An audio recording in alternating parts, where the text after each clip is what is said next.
Sweet, here we go. Hello and good luck to Skeleb Ones or Skeleb Zero knows. We'll keep this because we have the Presence and the Voyaging Satyr, even though we're a little bit heavy on the forest side. But that's perfectly fine. It's one reason why we wanted to make sure we hedged more towards forest than swamps, because of the Nylea's Presence type card. And hey, look, we got our splash. I'm super tempted to play the Voyaging Satyr turn 2 instead of the Presence, because we can draw into a higher drop or something, but our curve really jumps from into the 5-drop slot. So we'll start with an Nylea's Presence, make sure we can cast everything, and then go from there. And we don't have any pressure from our opponent, which is nice. Wow. Oops, I almost clicked the wrong one. That's exactly what we wanted. Ooh, we have another swamp. Probably just get the agent down next turn. Our Naiads are going to be full-on bestow status.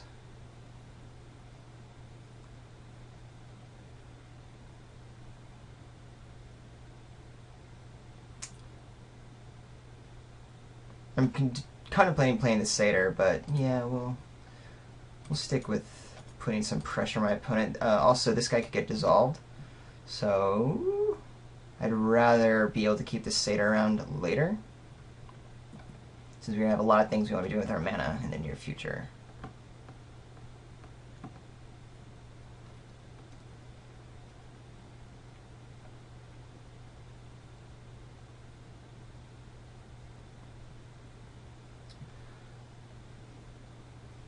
I assume something has to be played at this point from our opponent.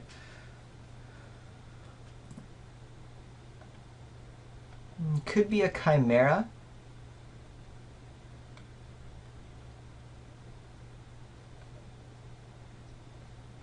Let's see if it's a Chimera, because I'm happy to make that trade. All day, every day. No, just actually nothing. Huh. I think I'm hanging on to the Disciple. Just play our Voyaging Satyr. Thing is, it goes against everything I like about mana. Because the Disciple we can play now, just get a card out of hand, whatever. And then we'll be able to Voyaging Satyr and Read the Bones next turn.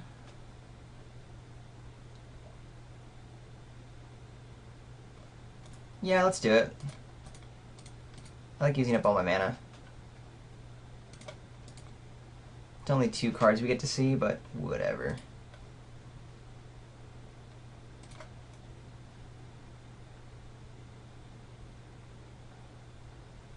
My opponent clearly has plenty of lands.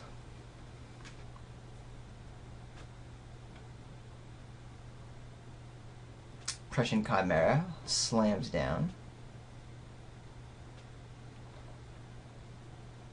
I think we're going to go ahead and just Nimbus Naiad up our Agent of Horizons and start getting in.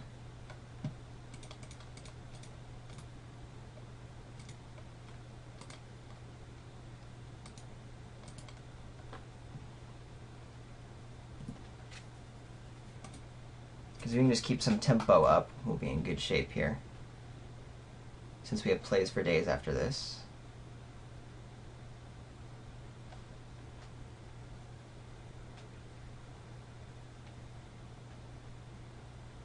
Nessian Asp.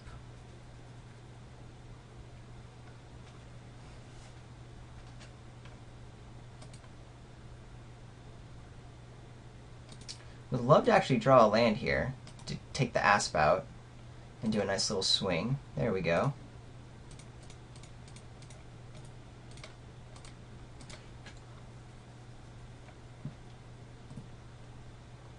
The alternative would have been to not attack and maybe just play out the Satyr and Read the Bones, which would have been fine as well. But I liked being able to get lucky there and get our sip out. Alrighty, so it looks like my opponent is not super aggressive either, so definitely am loving the splash. Want to bring in Hunt the Hunter. Don't really care about the Savage Surges quite so much. What do we remove? All of these guys are going to be great. actually like the deck against my opponent. I'm not too sure I want to get rid of any of our fixers, which are our weakest cards, because I do want. I think the Naiads are going to be very powerful against my opponent. Just getting bigger things and bigger flyers online, but still, the Hunter is kind of key. Maybe I take out the Return Phalanx, since it's really just there to stay alive in the early game. And against my opponent, it's just going to be a 3/3 that we're dumping mana into. We don't need as many 2-drops as we actually have. Yeah, I think that's actually right. Pretty rare that I don't think I've ever made that kind of side before, but that's what we're doing. Skeleton ones. Alright, we gotta keep early defense, Voyaging Satyr, all that fun stuff.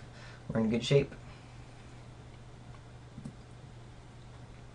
The Sedge Scorpion. Yep. Hey, and a bow. That's really good.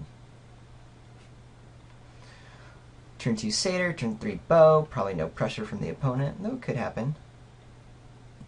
No, we're kind of doing the same game plan.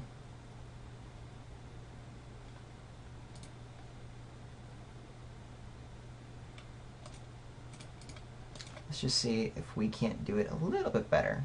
Maybe, maybe not. My opponent seemed to have pretty solid cards, and these are certainly solid cards. Just looks like last game was a little bit flooded, didn't have anything to do early on. And then by the time there were any kind of significant drops being made, we were a little too far ahead on that. My opponent aptly realized I was not going to be blocking here. Cool, so we can do a 4-drop this turn. But I think it might still just be better to get the bow online.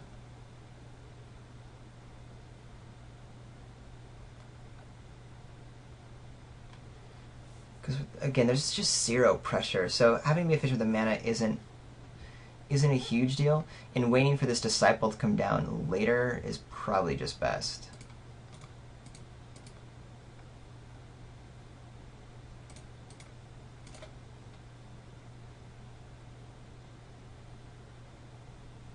Oh, I should have played the Swamp in case of Stymied Hopes. I didn't think of that until my opponent paused, and I just got really scared. I pretty much stopped playing around Stymied Hopes. I still would have played the bow, but if it's like, hey, I actually have the ability to... Oh, that's interesting. So my opponent wanted to bounce that. That's actually fine, because we usually get our bow out, and even though we're not going to use the bow for a little while, it's still... there's still just so little pressure for my opponent. Here's where it could get a little tricky. The 4-drop could easily, or a 5-drop now, like an Asp or something, can be coming down. So we'll have to decide, do we continue to just take points here or there and get the Satyr back out, or this is probably going to be a time for the Baleful Eidolon to block, yeah, like the Asp or something. So we're definitely going to be playing that dude. Unfortunately, it's our only play because we didn't draw another land. So we'll get him down.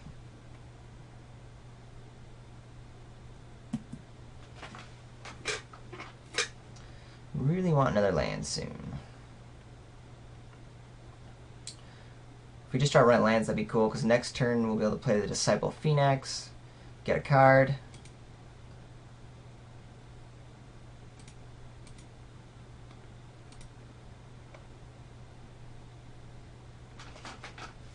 And then get things like Grey Merchants, Farika's Menders, and all of that fun stuff. So here goes another dude. If it's the Prussian Chimera, that's a little bit worrisome. Yep, there we go. Just because it's going to put quite a bit of pressure on us, it'll be a while before we can really deal with it. But we did get our land, so we're still going to take a little bit of damage, but we're able to start progressing our board a little bit and getting some cards out of hand, so that'll be nice. Gary might help us get back into this. Ooh, okay. Adios Horizon Chimera. Don't want to see the flyers right now. Big beefy dudes are still big beefy dudes, but this is late game. Could have been right to take the big beefy dude because the bow takes out the Chimera, but I'm much more worried about staying alive long enough to be able to actually make that relevant. Should definitely be F6. So sorry, so sorry.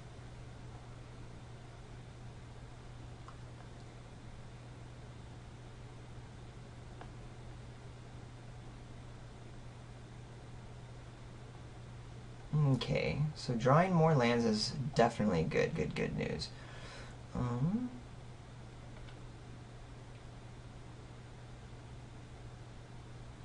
It might be time just to play Gary.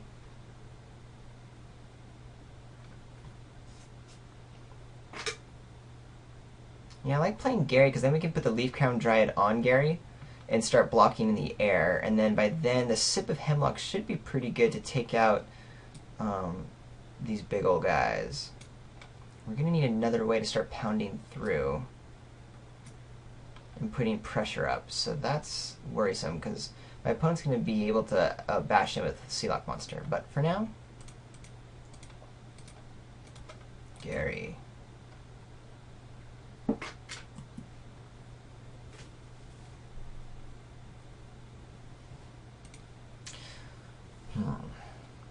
I'm debating whether or not I should have taken the Horizon Chimera.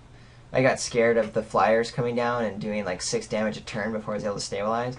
But I had enough life to stick around for a little bit, where it's probably likely, and with this extra points of life gain and the bow being able to take out the Horizon Chimera, I think I missed all those interacting pieces, where it probably was better just to get rid of another big fatty so I only have a few answers in my deck to big fatties.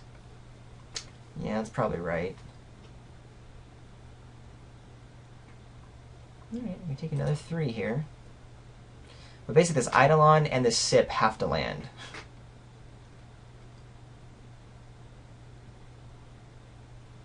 So for now we're going to go ahead and put the Dryad on the Gray Merchant. So we have a nice reached dude. No stymied hopes, please. Good. My opponent knows about the Satyr. Do I just want to have a bow activation? Yeah, the Satyr doesn't really matter. Yeah, I'm just going to go ahead and pass the turn and keep my bow up.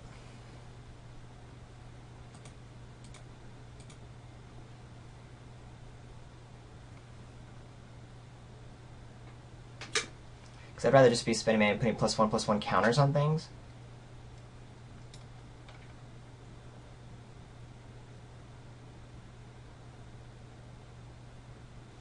Ooh, another Satyr. Alright, Sealock Monster's going to be able to start coming in here soon.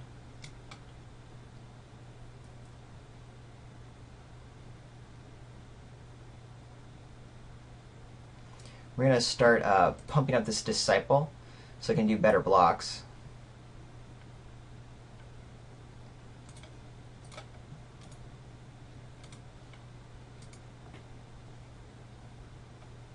I care more about that than the life gain at the moment. Ooh. Well, I want to get value out of this Farika's Mender. How do I start attacking in? I need to get some way to start bashing through, and right now I don't have that, so we're going super late. It could just be Sip of Hemlock time, get rid of one of the scary dudes, which I think is actually the Asp more than the Sealock Monster. Because it's an 8/9, this is an 8/8 when it gets monstrous. And it'll be able to attack at that point anyway.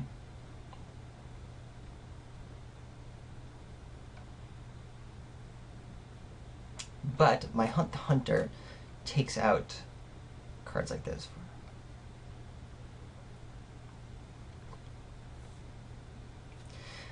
Well, I need to save the Mender for the Baleful Eidolon. I need to be able to have that kill something and then have the Mender come back. So I'm not going to be playing the Hunt. I think I just use the Sip right now.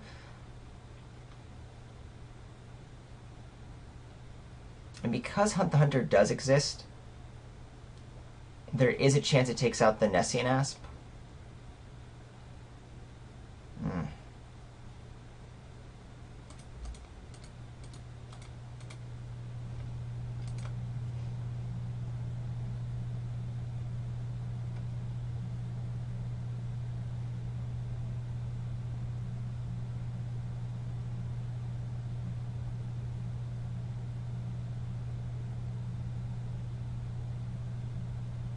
Yeah, I'm overthinking it. The Hunt might come down later for something relevant, but right now, that's all we're doing.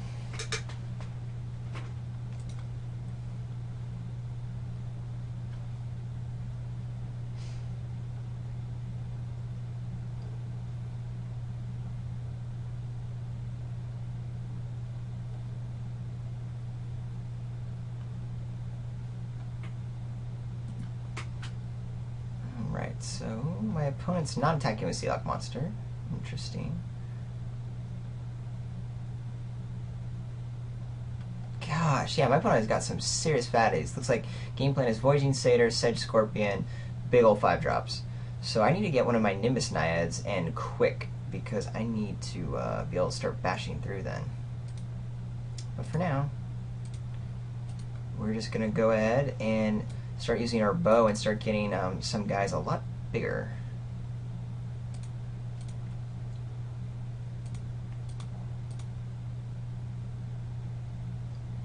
So if Gary or Baleful Eidolon die, it's not the end of the world because we can start using them to, you know, drain and whatnot. But right now, I'm more interested in doing +1/+1 counters to start. If we're in the stalemate, I can start getting my guys, you know, big enough to survive an onslaught. If my opponent's just taking this long, then we're in very good territory for a while. Now these disciples also very good.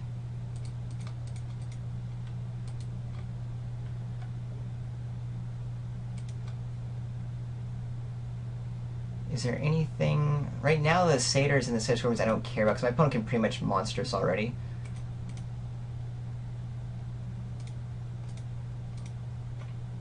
So we'll just play the control game. We're at a good life total. Time to make things big. Now what's my opponent finally doing? An end step here. One of the monstrosity triggers.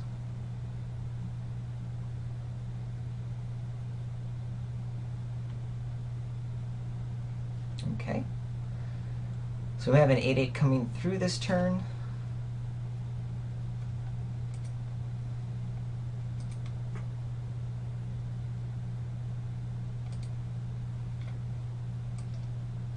Which I actually kind of hope happens so that an Eidolon can kill it. That helps with our splash. As soon as we get one of our flyers, we're going to be in really good shape.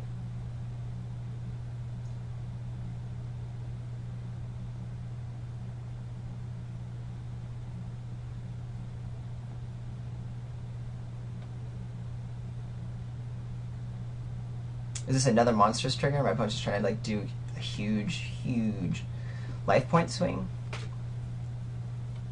Oh no, a Nimbus Naiad. Now that is scary. How do I kill a 10/10 in the air?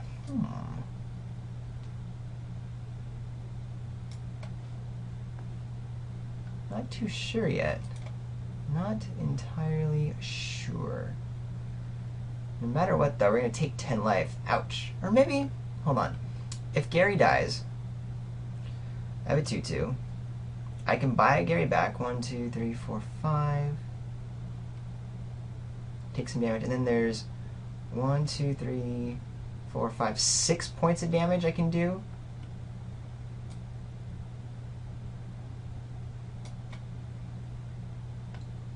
Huh. I still have blocks. They're not great blocks, but they are blocks.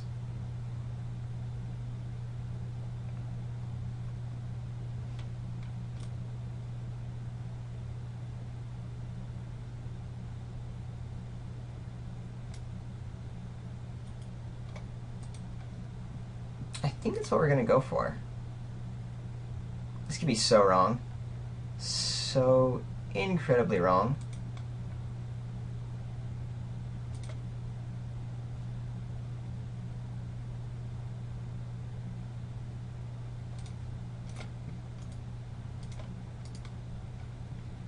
Still don't want the life yet. I have a little bit of time, but I do want to start getting a Leaf Crown Dryad big enough to be able to block the Prescient Chimera.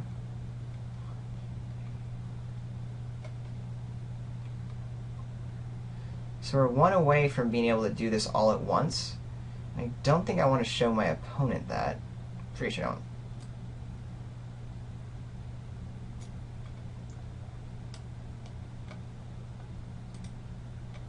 Alright, so my dudes have Death Touch when they attack. And who am I blocking or not blocking with? I'm taking 10 this turn. I want to start pumping up my Leaf Crown Dryad to block here, so that's what the bow is going to be doing on that turn.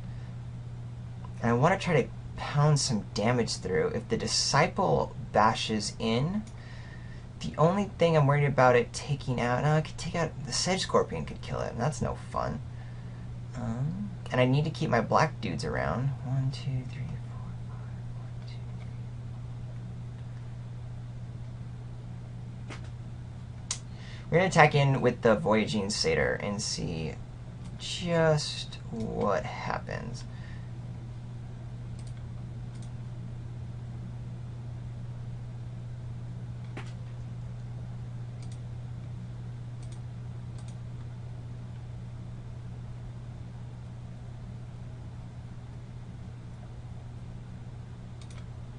Cool. We got a point.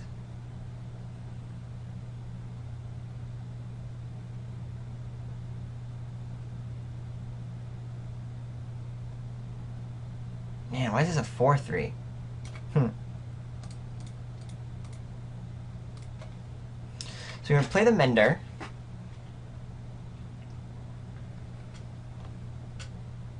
Bring back Gary.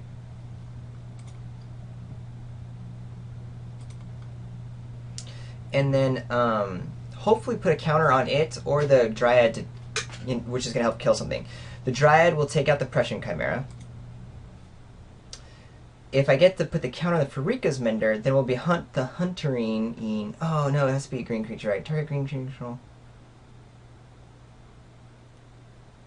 I keep forgetting how lame the Hunter is. Well, still, I wanted to play that, but... Alright, so we're taking our 10. Ouch. Boom. Bada bing, bada boom.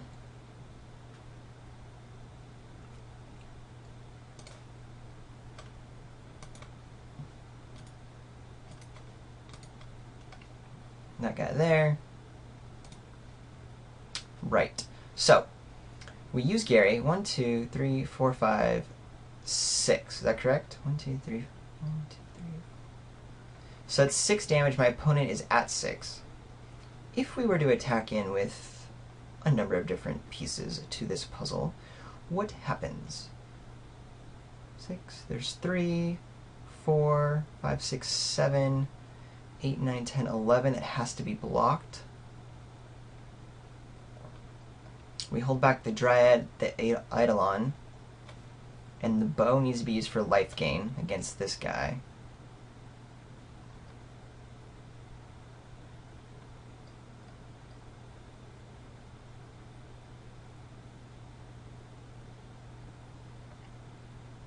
Then we take out a Satyr, pump up our Satyr, and attack in with the Satyr. Yep. That's the game plan.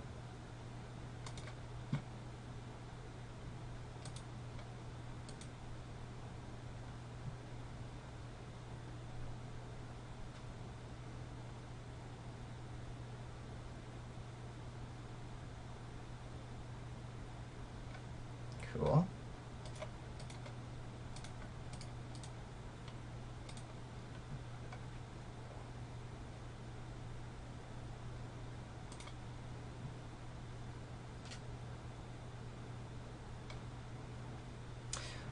And now we attack.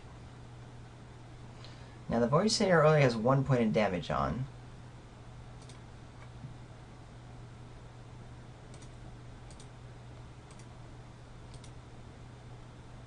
One, two, three, 4.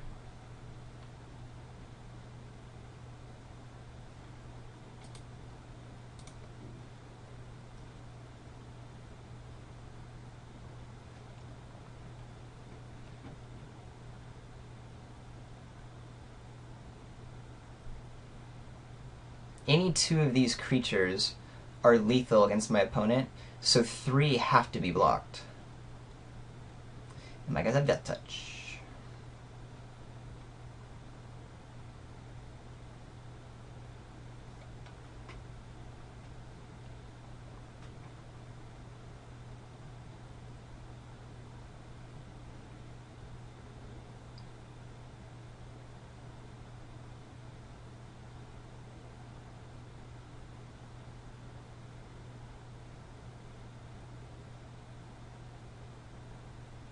Okay, so these guys trade. That's fine. Voyaging Satyr takes out other Voyaging Satyr.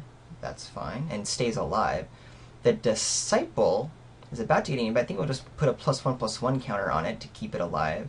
And then those guys trade, right? Now, on the crackback, there's 10 points of damage. Is there anything that can do another 6? I don't think so. So, we'll go ahead and do this. And F6.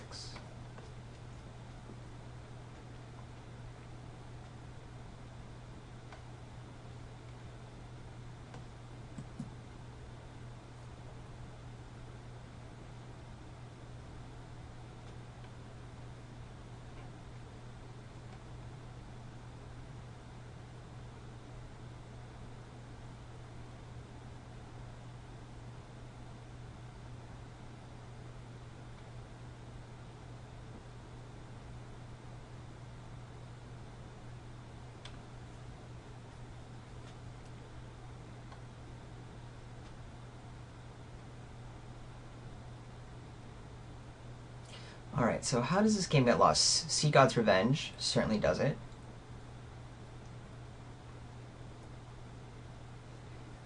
If I block...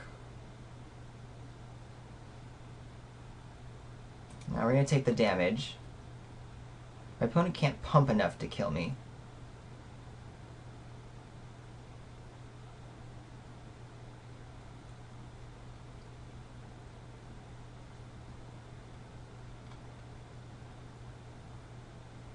Alright, so my opponent's digging.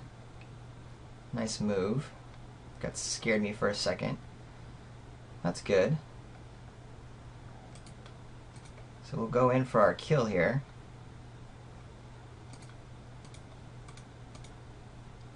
We're still attacking with everything in case there is like Voyage's End. And then that's that, yeah. Good game. That was tricky and super duper fun. Let's go to round 2.